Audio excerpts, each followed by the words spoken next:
Today, we're diving into a topic that is on a lot of people's minds: the American housing market. We've all seen the headlines, the soaring prices, and the bidding wars. It feels a little crazy out there, right?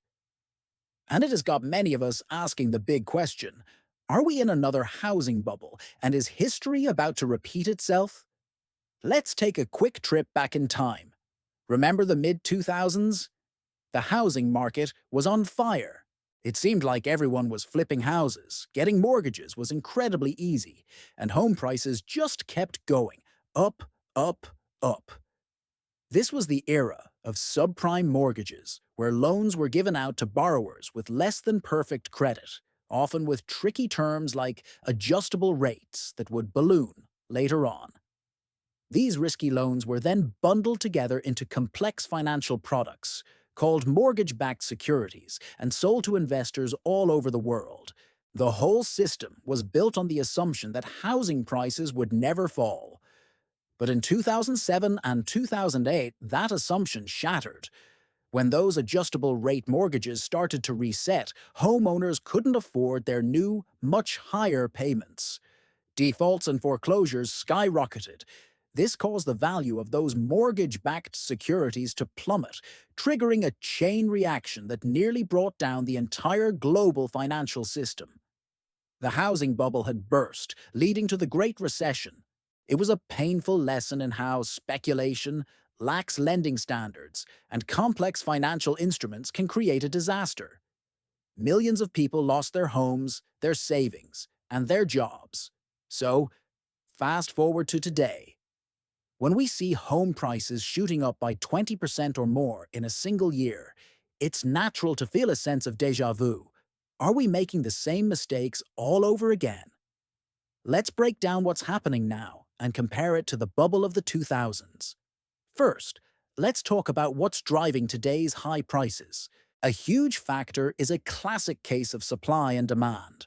For over a decade, we simply haven't built enough new homes to keep up with population growth and household formation.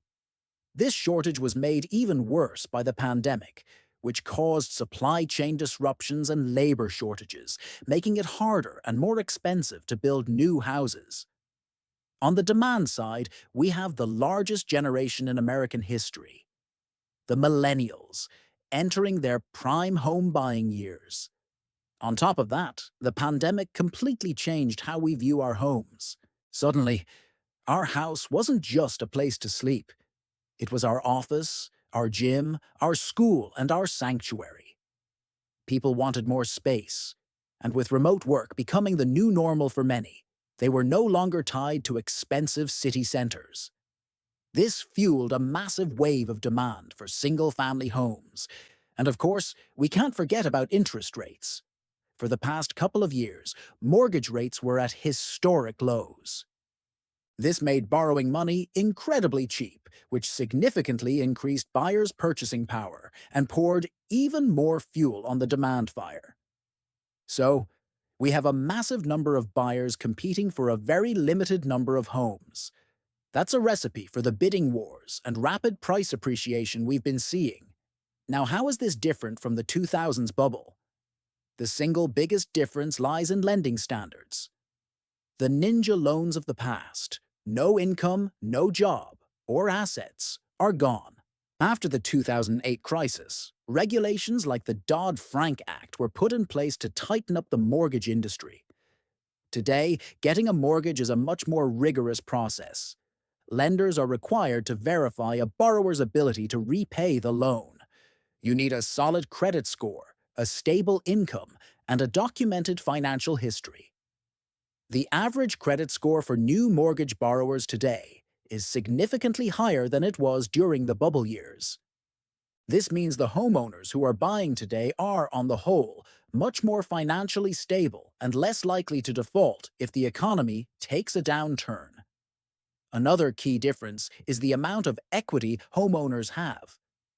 During the last bubble, many people bought homes with little to no money down.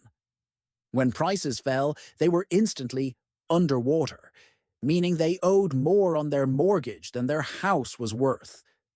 This gave them an incentive to simply walk away. Today, the situation is the opposite. Because of the rapid price appreciation, the average homeowner is sitting on a record amount of home equity. This acts as a huge financial cushion. Even if prices were to dip, most homeowners would still have a significant equity stake, making foreclosure a much less likely outcome. They have something to protect. So, while the price increases look scarily similar, the underlying fundamentals of the market are much healthier today. We're not seeing the same level of risky speculation and dangerously loose credit that defined the last bubble. This isn't a house of cards built on bad debt. It's a market shaped by real supply and demand imbalances and financially qualified buyers. Does that mean home prices will never go down? Not at all. The housing market is cyclical. The frantic pace of the last 2 years is simply not sustainable. We're already seeing the market begin to cool off. The Federal Reserve has been aggressively raising interest rates to combat inflation, and this has a direct impact on mortgage rates. As mortgage rates climb from 3% to 5%, 6%, or even higher, the cost of borrowing goes up dramatically. This reduces affordability and prices many potential buyers out of the market. With less competition, we're seeing fewer bidding wars, more price reductions, and homes sitting on the market for longer. This is a sign of the market shifting from a red-hot seller's market to a more balanced one. So, are we heading for a 2008-style crash where prices plummet by 30% or more? Most economists think that's highly unlikely.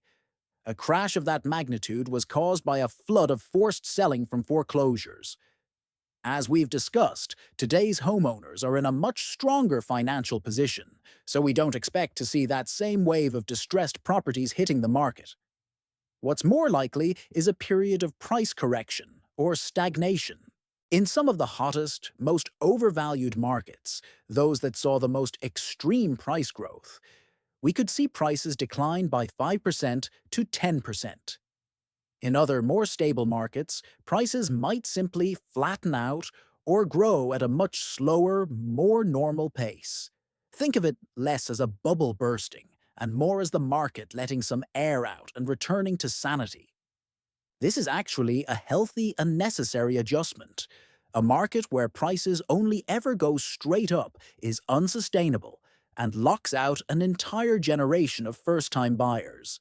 A more balanced market gives buyers more options, more negotiating power, and more time to make a thoughtful decision without the pressure of a dozen competing offers. So, what does this all mean for you? If you're a potential home buyer, the changing market might be good news. While higher rates mean higher monthly payments, the decrease in competition could give you the opportunity to buy a home without waiving inspections or getting into a crazy bidding war. It's crucial to get pre-approved and understand exactly what you can afford with the new rates. Don't stretch your budget. If you're a current homeowner, there's no need to panic. You are likely sitting on a substantial amount of equity. As long as you can comfortably afford your monthly payments, a potential dip in your home's paper value shouldn't affect your day-to-day life. A home is, first and foremost, a place to live. In conclusion, while the current housing market has some surface-level similarities to the mid-2000s, the underlying structure is fundamentally different and far more stable. We're not in a 2008-style bubble built on bad loans. Instead, we're experiencing the effects of a severe housing shortage combined with years of low interest rates. The market is now correcting, not crashing. It's a shift towards balance, which in the long run is a good thing for everyone. What do you think? Are you seeing your local market cool down? Let me know your thoughts and experiences in the comments below. If you found this breakdown helpful, please hit that like button and subscribe for more content that helps you make sense of the economy. Thanks for watching, and I'll see you in the next video.